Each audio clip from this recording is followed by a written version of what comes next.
Feel like I need that sort of like compressed time to get a lot of things done. Is like, when you have some kind of deadline or something, that pages that you're trying to fill, that all of a sudden you Well, become more creative because you have to. yeah, that's an interesting. Um, all of us have that idea, Hmm. and I think that there are two basic paradigms that I think as artists we should be aware of.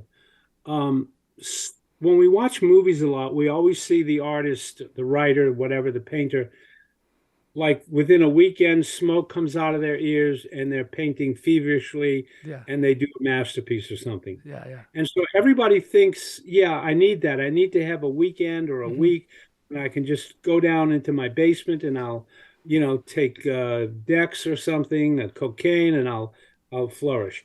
Well, I'm not saying you can't do that because I think that the continuum of the artist is often you very intense for a short period of time, could be a week, could be a month.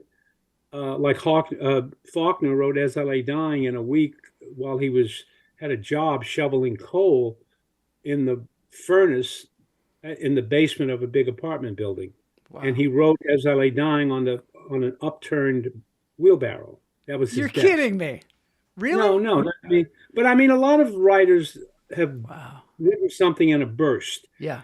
And then they flatline for a while because you need to regenerate, you need to kind of like recuperate. And so you go through that up and down, up and down. So what you just said about, yeah, I would love to have a period of time.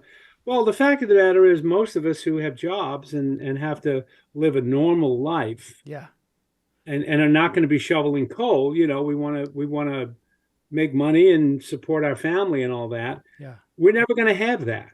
People We're wait rarely for that. So you're saying sometimes people just wait for that they time just that I'm going to wait. go away into a cabin for a month and write. Yeah, and they never get there. They never get there. They They never don't use get their in there, between time.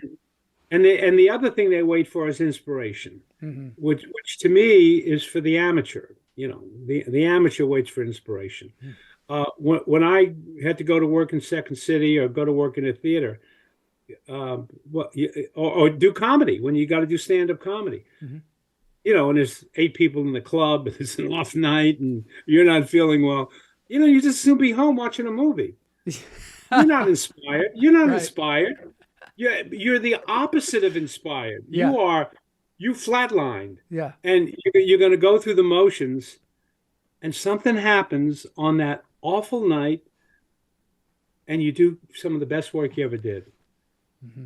Whatever your routine was, you're ad libbing around it and through it, and I don't know, magic is happening. And inspiration. If you wait for inspiration, it'll be like waiting for Godot. Yep. So I believe that on the one hand, uh, if the artist wants to structure their life where they get this burst of inspiration and some madness overtakes them, and they spend a week, and the family and the wife and the friends pushed to the side, great. But I think there's another paradigm, and the other paradigm is you don't wait for inspiration. You kind of have a consistent work ethic, which is not necessarily every day. Because again, people think, oh, I got to write 500 words today. I got to write 500 words today. No, you may not write for a week. You may not write for a month, but there's a kind of, you don't write when you feel like it. You write just because you go, I got to do some shit for 20 minutes or 30 minutes. Maybe there's something happened at the cleaners. There's a funny thing there that I think I could work into a little, I don't know, 1 minute bit on. What about the cleaners? Yeah. Yeah. Um, you shape it a little bit, you work it out, and you kind of do this on a continuing basis. My dog just came in for a treat. Oh, good. You don't do it because you're inspired.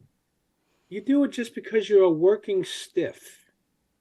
And okay, maybe not every day, but you're gonna for 30 minutes. You can find 30 minutes in a day, Yep. and it's shit. What you do is 90% of the time it's shit. Hmm. You don't care, the joke's not funny, the poem's not good, whatever you're writing is, it's not good. But you're just sort of going along in a consistent way. You just go to work. Yeah. You go to the factory, and who's inspired working in a car factory? No one goes there, boy, I'm inspired today. I'm going to get those fenders on. It's going to be great. Yeah.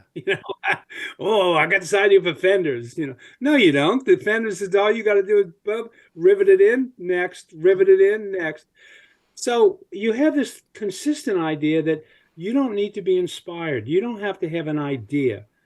You can just spend 30 minutes, 40 minutes in a kind of consistent way.